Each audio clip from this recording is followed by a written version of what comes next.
안녕하세요. 스토리 그레니입니다. 저 오늘 조금 이상하죠? 그죠? 맨날 쌩얼만 보시다가요. 저 이번 학기 강의 촬영을 시작했습니다. 그래서요, 학교에서 다 해준 거예요. 자, 조금 어색하지만 예쁘게 봐주세요. 오늘은요, 책을 읽을 때마다 돈을 주면 어떨까요? 라는 질문에 대한 제 의견을 말씀드리겠습니다. 자, 아이가 책을 많이 읽으면 참 좋겠죠. 그럼 아이가 책을 읽을 때마다 용돈을 주면 어떨까요? 아이가 돈을 벌고 싶어서라도 책을 많이 읽지 않을까요? 언뜻 생각해보면 책을 좋아하지 않는 아이는 돈을 벌기 위해서 책을 읽고 책을 잘 읽고 있는 아이는 책도 읽고 돈도 벌으니 더 열심히 읽을 것 같아 보입니다.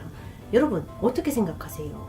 두 가지 사례를 볼게요. 즉 책을 좋아하지 않는 아이 그리고 책을 좋아하는 아이 양쪽 다 독이 될 수 있습니다.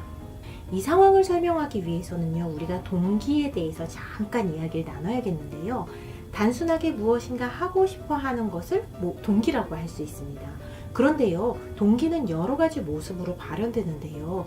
대표적으로는 내재적 동기 그리고 외재적 동기로 나눌 수 있습니다. 내재적 동기는요, 말 그대로 자발적인 흥미나 관심을 갖고 공부 자체, 일 자체, 책 읽는 것 자체에서 오는 기쁨에 의해서 하고자 하는 마음이 생기는 것을 말합니다. 그래서요, 하는 것 자체가 보상이 됩니다. 책 읽기 자체가 너무 즐거워서 또 하고 또 하고 또 하고 이런 것이죠. 반면에요, 외재적 동기는 외부의 칭찬이나 보상을 받기 위해서, 반대로 벌을 피하기 위해서 하고자 하는 마음이 생기는 것을 말합니다. 즉 외적인 요인의 영향을 많이 받아서 하는 것을 말해요. 그래서 외적인 보상이 없어지면요, 공부를 하지 않을 수 있습니다. 우리나라 친구들이요, 수능을 딱 보고 나면 공부에 손을 딱 놓는 경우가 많잖아요. 또는 보상에 대해서 점점점 좋은 것을 기대하는 경우에도 볼 수 있습니다. 1,000원이 만원 되고 만원이 5만원 되고 나중에는요, 카드 주세요 할지도 모릅니다. 아니 지 인생이고요, 지 공부인데 우리가 왜 카드를 줘야 돼요? 너무 황당하죠. 다시 두 가지 극단적인 사례로 돌아가면요, 첫 번째 책 싫고 돈 좋아입니다. 이 경우는요, 용돈을 벌기 위해 실력이 느는 것보다는요, 책의 그 권수에 관심을 가져요. 그래서 얇은 책을요, 읽어 치우고 돈 주세요 하는 거예요. 그러면서 또 점점점 많은 것을 요구하게 되는 경우가 많습니다. 자, 그래도 책에만 관심을 갖는다면 상관없으시다고요? 여기서 더 큰 문제점이 있습니다. 어려서부터 쌓이는 이러한 습관이 수동적인 사람이 될 수가 있어요. 예를 들면 학점 없이는 공부 안 해. 무엇인가 눈앞에 보이는 당근을 쫓아서 자기가 어디로 가는지도 모르고요, 당근만 보는 거예요. 자, 이렇게 당근만 보는 사람으로 고착될 수도 있습니다. 사실 우리가요, 자기 주도적으로 인생을 개척해야 하는데요, 눈앞에 당근만 보고 쫓아오는 당근이 없으면 일을 하지 않는 것이죠. 인생에서요, 일이 차지하는 비율이 참 높은데 이렇게 수동적으로 산다고 하면은요, 일 자체도 별로 좋아하지 않고요, 슬프겠죠. 일 자체를 좋아하면요, 삶의 질이 올라갈 수 있을까요? 우리가 100% 좋아할 수는 없어도요, 그래도 자기 주도적으로 어느 정도 내적 동기는 가지고 있어야 되잖아요. 두 번째 사례는요, 책 좋아하는 아이 돈으로 더 좋아지게 만들자입니다. 사실 이 부분이 제일 안타까운 사례예요. 잘하고 있는 아이를요, 부모가 망칠 수 있는 사례니까요.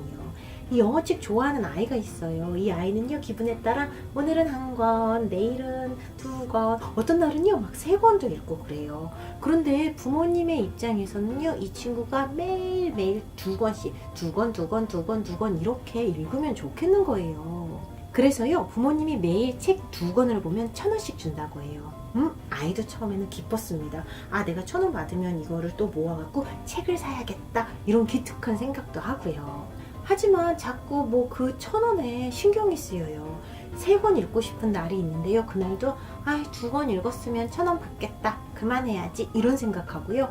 1권을 즐겁게 읽을 수 있는 날에도요, 1,000원 받으려면 2권 읽어야 되는데 얇은 책으로 2권 읽고요. 그러다 보니까요, 점점 1,000원 아무리 봐도 너무 적은 액수인 것 같아요. 좀 올려달라고 할까라는 생각이 솔솔 피어오릅니다. 그런데요, 부모님 입장에서는요, 1,000원씩 주다 보니까 아이한테 꽤 큰 돈이 모인다는 생각이 들어요. 술술술술술 넘기면 볼 수 있는 얇은 책 2권 읽고 1,000원 주세요 하니까 이건 좀 아닌 것 같은 거예요. 자, 그래서 어느 날 아이에게 1,000원은 좀 많으니까 우리 700원으로 줄이겠다고 그렇게 얘기해요. 아이의 입장에서는 속상하죠. 너무 쪼잔하다 이런 생각도 들고요. 속상해서 나는 영어책 안 읽을 거야 이렇게 말해버릴지도 모릅니다. 안타깝죠. 영어책 읽기를 좋아하던 그 친구 어디로 갔나요? 이런 경우는요, 내적 동기가 충만한 아이에게 외적 동기를 잘못 부여해서 역효과가 난 경우입니다. 자, 그래서요, 아이의 그 기뻤던 마음, 그거 어디로 갔어요? 1,000원하고 바꿨나요? 너무 안타깝죠? 이 2가지 사례가요, 좀 극단적이기는 해요. 하지만요, 우리가 아이의 행동에 대해서 어떤 보상을 할 때는 사실 잘 생각해 보아야 할 부분입니다. 그렇죠? 그러면 다시 질문으로 넘어갈게요. 책 읽을 때마다 돈 주는 거 어떻게 생각하세요? 빅 노노입니다. 그렇죠? 네. 오늘 준비한 내용은 여기까지입니다. 그럼 우리는요, 다음 시간에 만나서요, 또 흥미있는 이야기 나눠요. 감사합니다.